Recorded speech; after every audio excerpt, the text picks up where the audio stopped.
At this point in his tenure, WWE should just repackage Roman Reigns as Lightning Rod Reigns, because no matter what he does, it's going to cause consternation. When he wins, we complain he wins too much. When he loses, we complain he still wins too much. When he talks, we say he's bad on the mic. When he shuts up, we say that his character is underdeveloped. At least, that's the idea behind this well-written article asking what more we can possibly want from Roman. To which I say, I want nothing more from Roman Reigns. Because I never wanted anything from Roman Reigns. Because I never wanted Roman Reigns. Giggity. And this is the false premise that most Reigns fans operate under. We all like Roman, we're just being difficult in accepting him. Cue the Price is Right sad trombone. To a lot of the WWE universe, Roman is nothing more than a Christmas gift you never asked for and didn't want, but are now expected to love and cherish. You asked for a puppy, you got a fish. And to Roman's fans, if you don't love that fish like it's a puppy, that's on you.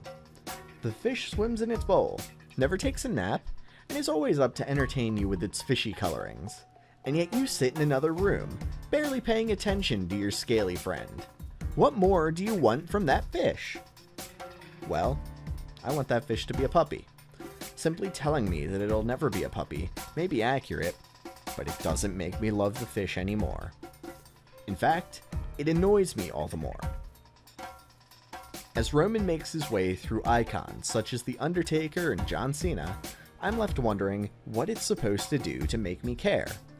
It's the same old guy doing the same old things I was indifferent to before. A part of this may lie in the fact that Roman was foisted upon us, as opposed to being a guy most of us wanted to see as much as possible. I'll allow for that. If you'll allow for the fact that as a performer, there's not much that stands out in the way of can't miss TV. Which is funny, because there's a performer who has been can't miss for quite some time. A man whose character is just his size. A man who has absolutely zero alignment in any meaningful way.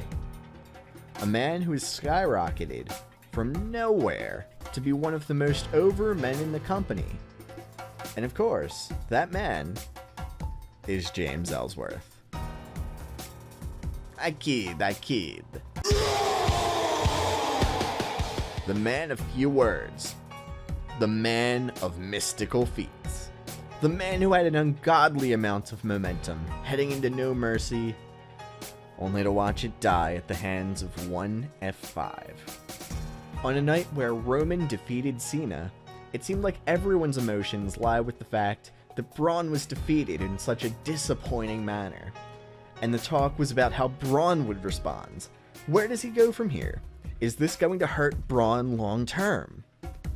A lot of people were worried about Braun. A lot of people were indifferent to Roman. Why? Because there is no one on the roster like Braun. Braun doesn't feel forced. Braun doesn't need to be a character. Braun is just Braun, and it's a hell of a lot of fun. So you know what? I'll take back what I said about not wanting anything from Roman, because I do want one thing. I want him to switch places with Braun. Then I'll accept him.